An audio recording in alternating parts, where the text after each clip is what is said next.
स्वामी समर्थ जेव्हा अक्कलकोटमध्ये वास्तव्यास होते तेव्हा चोळप्पा नावाचे त्यांचे एक निस्सीम भक्त होते. चोळप्पांची परिस्थिती अत्यंत गरिबीची होती, पण त्यांचे स्वामींवर असलेले प्रेम अथांग होते.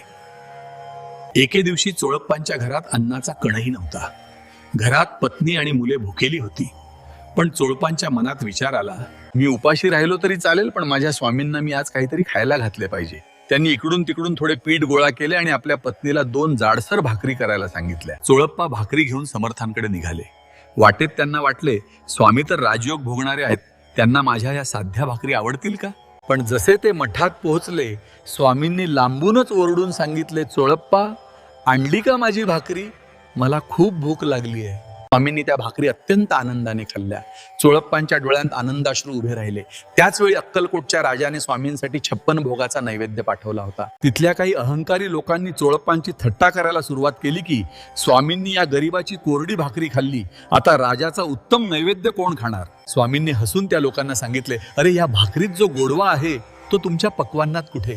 थोड्याच वेळात चोळप्पांच्या घरी निरोप आला की एका अज्ञात सावकाराने त्यांच्या घरी वर्षभर पुरेल इतके धान्य आणि धन आणून दिले आहे. स्वामींनी चोळप्पांना दाखवून दिले तर भक्ताचा भाव बघतो. तुम्ही संकटात असाल आणि मनापासून त्यांना हाक मारली तर स्वामी धावून येतातच. भिवू नकोस, मी तुझ्या पाठीशी आहे. ही केवळ ओळ नाही, तर स्वामींनी आपल्या भक्तांना दिलेला शब्द आहे. चोळप्पांचा विश्वास अढळ असतो, त्याचे योगक्षेम स्वतः स्वामी चालवतात. श्री स्वामी समर्थ.